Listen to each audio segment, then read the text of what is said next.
بسم اللہ الرحمن الرحیم۔ السلام علیکم تمام دوستوں کو، عزیز و اقارب کو، اور ہمارا یوٹیوب چینل دیکھنے والے، نیوز ٹو یو دیکھنے والے تمام بھائیوں کو، جو ہے ہماری بہنوں کو عید مبارک، اور امید ہے کہ آپ کی عید اچھی گزری ہوگی۔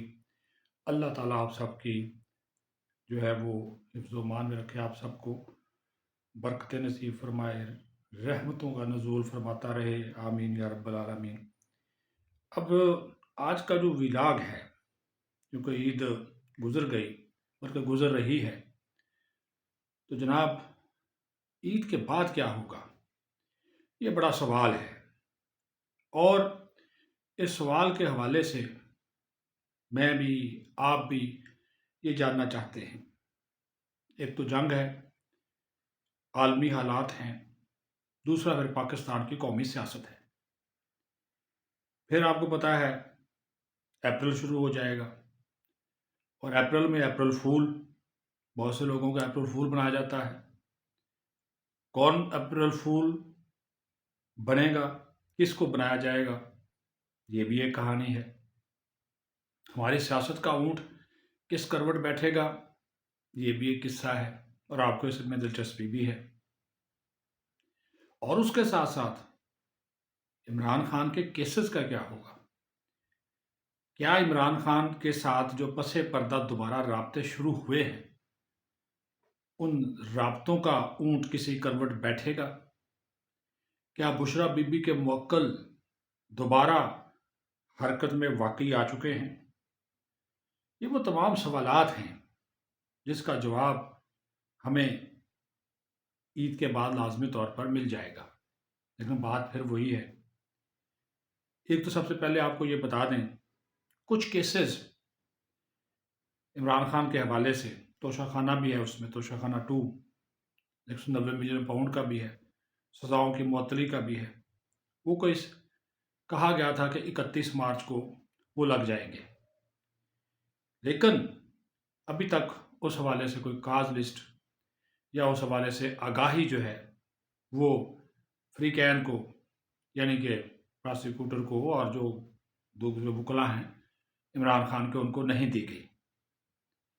تو معاملہ پھر اپریل میں چلا جائے گا۔ کیا خان صاحب اپریل فول منائیں گے؟ خان صاحب کو اپریل فول بنایا جائے گا، یا پھر حکومت اپریل فول بنے گی؟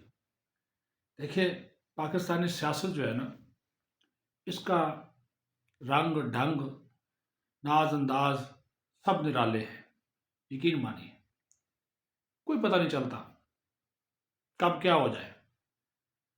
اور اس کی سب سے بڑی وجہ یہ ہے کہ پاکستان کی سیاست میں جو اصل پلیئرز ہیں، کھلانے والے، وہ آپ کو پتہ ہے کون ہیں۔ چلتی ان کی ہے، مانی بھی ان کی جاتی ہے، یہ حقیقت ہے۔ اس کو آپ مانیں یا نہ مانیں، یہ ایک حقیقت ہے، ابھی بھی ان کی مانی جائے گی۔ آپ کا کیا خیال ہے کہ ابھی جو پس پردہ رابطے بشرا بی بی سے شروع کیے گئے ہیں، سب مائنس کر دیے گئے؟ یہ علیمہ خان، یہ برسٹر گوہر، برسٹر سیف، یہ وہ سب سائیڈ لائن پہ۔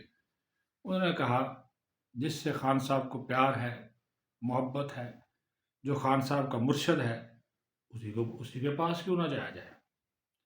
اور مرشد اس مرتبہ پکی اور سچی گارنٹیاں دینے کو بھی تیار ہے۔ حالانکہ عمران خان قابل اعتبار آدمی نہیں ہے، اس کے دوستوں سے پوچھ لے، جن کو اس نے ڈسا ان سے پوچھ لے، جن کے ساتھ اس نے احسان فراموشی کی ان سے پوچھ لے، آپ کو اندازہ ہو جائے گا کہ خان صاحب جو ہیں وہ اس معاملے میں کوئی زیادہ قابل اعتبار آدمی نہیں ہے۔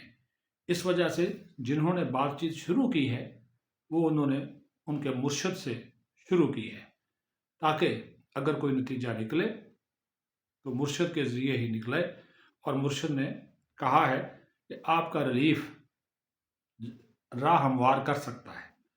اب وہ قانونی شکل میں بھی ہے، طبی شکل میں بھی ہے، عدالتی شکل میں بھی ہے۔ انحصار کس کے اوپر ہے؟ خان صاحب کے رویے کے اوپر، ٹھیک ہے۔ اسی وجہ سے وکلا، آپ کو پتا ہے 2 سال 3 سال ہونے کو ہیں، خان صاحب جیل میں ہیں، وکلا کی فوج ظفر موج ہے، نہیں نکلوا سکے، ضمانت بھی نہیں کروا سکے، سزا بھی معطل نہیں کرا سکے۔ خان صاحب اس کے اوپر برہم ہے، ٹھیک ہے جی۔ ویب آفیسیں بھی لیتے ہیں. آخرکار خان صاحب کی بہنوں کو بھی پتہ چل گیا. ایسے تو اعتزاز احسن کو میدان میں نہیں لایا گیا. اب اعتزاز احسن عمران خان کے وکیل ہیں، وہ کچھ کوشش کریں گے.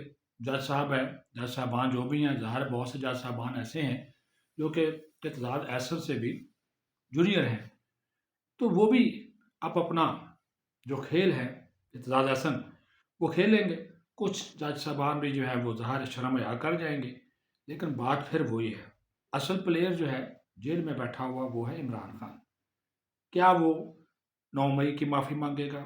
کیا وہ سسٹم کو چلنے دے گا؟ کیونکہ ایک بڑی شرط یہ ہے اس بات چیت میں کہ 9 مئی کی آپ معافی مانگ لیں، جیسے بھی ہے، بے شک آپ لکھ کر مانگ لیں، بے شک آپ اپنے وکیل کے ذریعے مانگ لیں.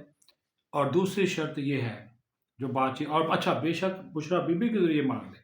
اور دوسری شرط یہ ہے کہ جناب اعلیٰ آپ جو ہے وہ یہ جو سیاسی سیٹ اپ ہے اس وقت، حکومتی سیٹ اپ، اس کو فی الحال چلنے دیں، کیونکہ فوری طور پہ انتخابات نہیں ہو سکتے. ٹھیک ہے جی. اور یہ نہ ہو کہ آپ باہر آ جائیں اور آتے ہی جناب دم دم مست قلندر جو ہے وہ شروع کر دیں اور جناب حالا لالا شروع ہو جائے اور آپ جناب سڑکوں پہ آ جائیں اور سارا سسٹم جو ہے وہ تلپٹ ہو جائے. اور باقی ظاہر ہے جب اسٹیبلشمنٹ بات چیت کر رہی ہے تو بہت سی گارنٹیز دینی پڑے گی کہ خان صاحب اگر خدا نہ خواستہ کی بات کر رہا ہوں، خدا نہ خواستہ اگر خان صاحب اقتدار میں آ گئے تو اقتدار میں آنے کے بعد یہ نہ ہو کہ جو اقتدار میں لانے والے ہیں پہلے کی طرح انہیں کو ڈسنا جو ہے وہ شروع کر دیں اور بعد میں سارا ملبہ جو ہے کسی اور پہ ڈال دیں، جو ان کا ایک طریقہ واردات رہا ہے. تو بات چیت وہی ہے نا کہ بعد پکی گارنٹیاں جو ہیں وہ بہت ضروری ہیں. اور اس کے بعد پھر ایک اور سوال اٹھتا ہے اور وہ سوال بھی بڑا اہم ہے. اس حکومت کو 2 سال ہو گئے، تیسرا سال شروع ہو چکا.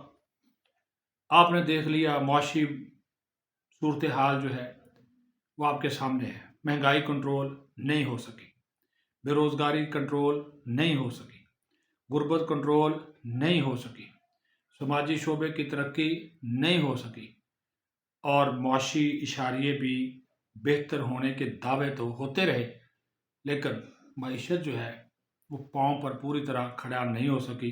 ہم IMF کے چنگل میں پھنسے ہوئے.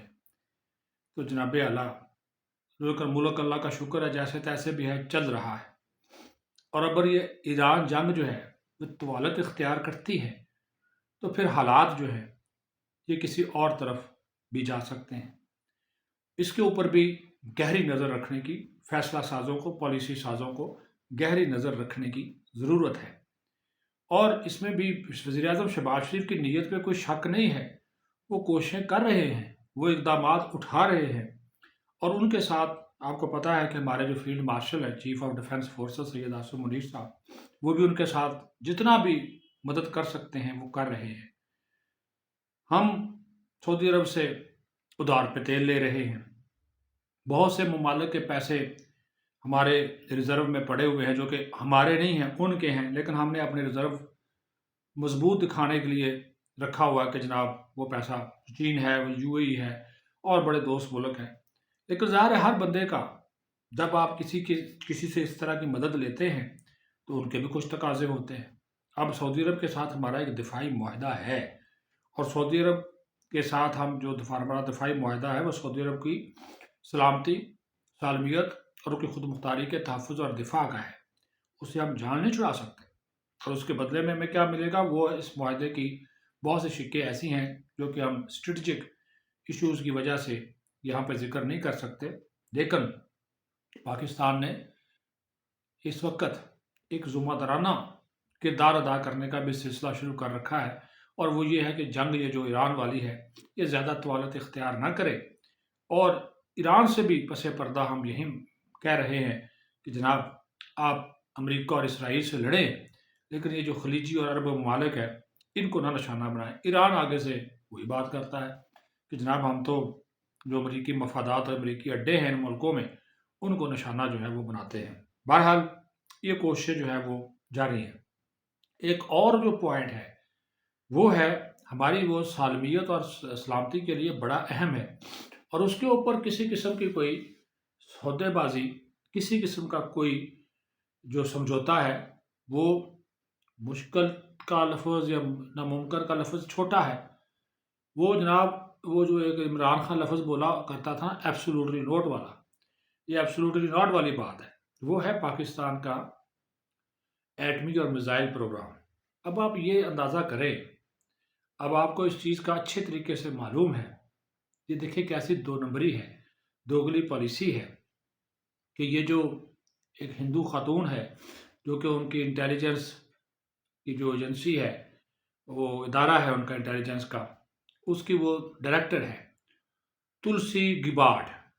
اس نے روس، چین، ایران، پاکستان، شمالی کوریا کا نام لیا کہ یہ بنا رہے ہیں طویل رینج والے میزائل جو کہ امریکہ تک پہنچ سکتے ہیں۔ اچھا، اس میں بے ایمانی دیکھیں، امتیازی سلوک دیکھیں، کیونکہ محترمہ ہندو ہیں اور اس کی والدہ بھی ہندو ہیں، خود وہ امریکن سٹیزن ہے لیکن ہندو مذہب کی ہیں۔ اس نے بھارت کا نام نہیں لیا۔ بھارت ببانگے دہل اگنی 2، اگنی 5، اگنی 6، پتہ نہیں کتنے میزائل بنا رہا ہے، جن کی رینج 10 سے 12,000 کلومیٹر ہے، وہ واشنگٹن تک مار کر سکتے ہیں۔ ہمارے پاس تو ابھی تک جو زیادہ سے زیادہ مار والا جو ہے میزائل، وہ شاہین ہے، تقریباً کوئی وہ 3,500 کلومیٹر تک مار کر سکتا ہے۔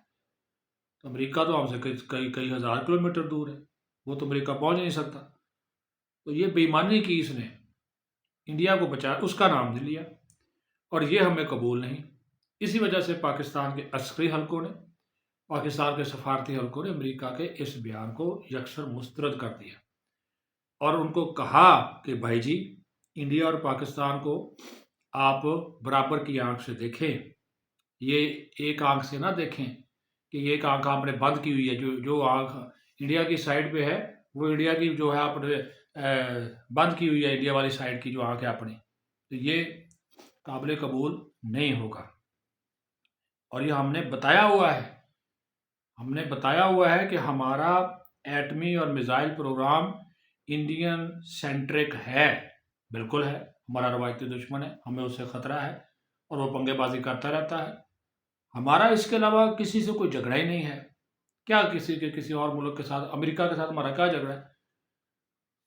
یہ پنگے بازی خود انڈیا کرتا ہے، تو یہ اس کے لیے ہے، اور اس کے اوپر کسی قسم کا کوئی سمجھوتا یا اسی کے اوپر کسی قسم کی کوئی جناب، اگر آپ کہیں کہ ہم کوئی کریں گے اپنا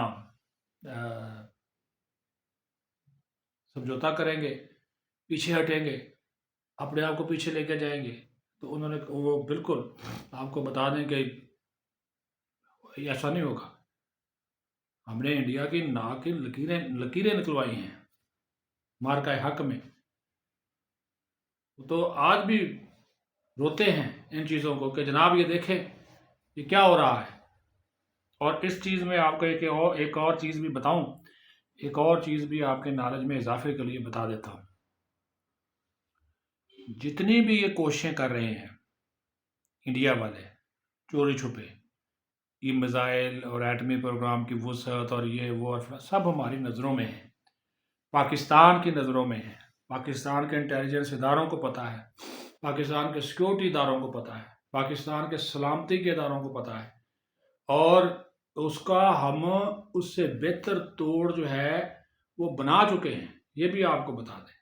تو اسی وجہ سے میں کہتا ہوں نا کہ جناب آپ جو مرضی کر لیں، انڈیا کے حوالے سے بات کر رہا ہوں، کہ جتنی بھی آپ کوشش کریں گے، ہماری تیاری آپ سے پہلے ہوگی، لیکن اگر آپ ہمیں اس میں گرانے کی کوشش کریں گے، یا اس میں آپ ہمیں بالکل کہ ہم آپ کے ناک رگڑیں، ہم نہیں ناک رگڑیں گے، ناک آپ کی ہی رگڑی جائے گی، یاد رکھیے گا، اور ہم نے یہ ناک آپ کی رگڑوائی ہے، اور اس چیز کو مت بھولیے گا۔ ہمارے جو آپریشن مارکا حق تھا، ٹھیک ہے، اور جتنے بھی ہم نے کارروائیاں کی ہیں، اس میں جو نقصان آپ لوگوں کو ہوا ہے سبھی دنیا کو معلوم ہے۔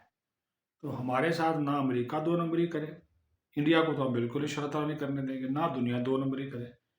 ہم بار بار یہ کہہ چکے ہیں ہمارا ایٹمی اور میزائل پروگرام اپنے دفاع اور سالمیت کے لیے ہے، اور یہ ترقی کر رہا ہے عالمی ایٹمی توانائی ایجنسی کے اصولوں کے مطابق، اس کے قوانین کے مطابق، اور وہ ہم سب اس پیرامیٹر پہ پورا اترتے ہیں۔ اپنا خیال رکھیں۔ آپ سب کو ایک مرتبہ پھر عید مبارک۔ پاکستان زندہ باد۔